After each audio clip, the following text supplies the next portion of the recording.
Okay, hi, I'm Steve Canfield with RTT, and I'm talking now about CRWeld controller options. So we have our basic controller, the one that we really think fits the best for your new welders getting started. There's really no screen, no interface, everything goes here. There are a lot of capabilities inside here. You know, as your welder gets going and gets comfortable with the simple things that maybe we've looked at in the previous videos, you can grab more interface. We have a second full-featured controller here.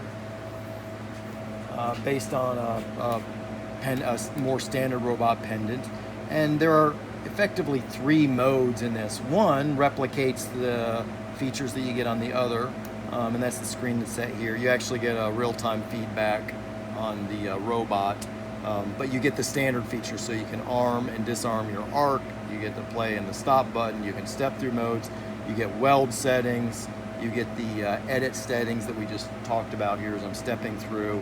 And then also there's some other weld features that you have here. All those features are available on there. This screen is meant to look like that screen. You know, I can load a program, choose a program. I get all the features here, but that moves through. The second thing is that I can go to a mode that looks like a more traditional robot controller. My standard jog or my standard interface, where I can have tool space or configuration space commands control each joint of the robot independently, or I can move the tool in a tool space mode. Of course, I can choose different frames, different coordinate systems to operate in, just like you do with a standard robot. Of course, we're suggesting that in CRWeld, you're moving it rather in a more intuitive physical way by grabbing the robot, but this is the traditional mode. And then since we have this, you can actually jump into the programs and see a little more with programs, load programs, get access to the G-code and do detailed things. We envision that if you're going to use this, you're probably going to try to just replicate what you have here with a little more access to features. And when you want to run over to a more traditional robot controller, you have access to that as well. The last thing I want to show you on this controller is that we can program in, we have built in particular jobs that companies are wanting to do, a job that's maybe repeated, and so we have if you will, we take the job and turn it into a series of slides that just helps the operator go through. So we've created a simple demonstration one here, very simple on combing task. So if I load this job, I could just have a series of steps that I have nice and graphical, and it tells me steps that I do. So this would tell me the very first step.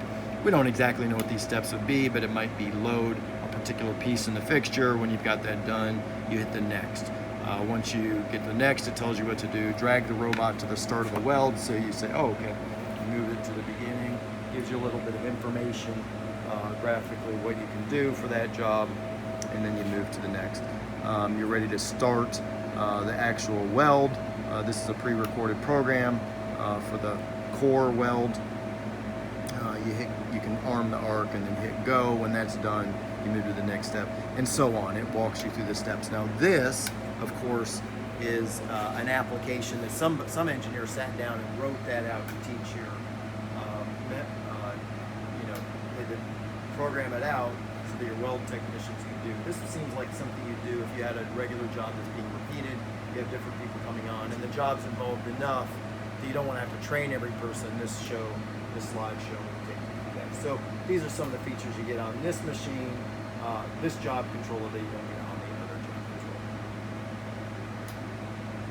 All right.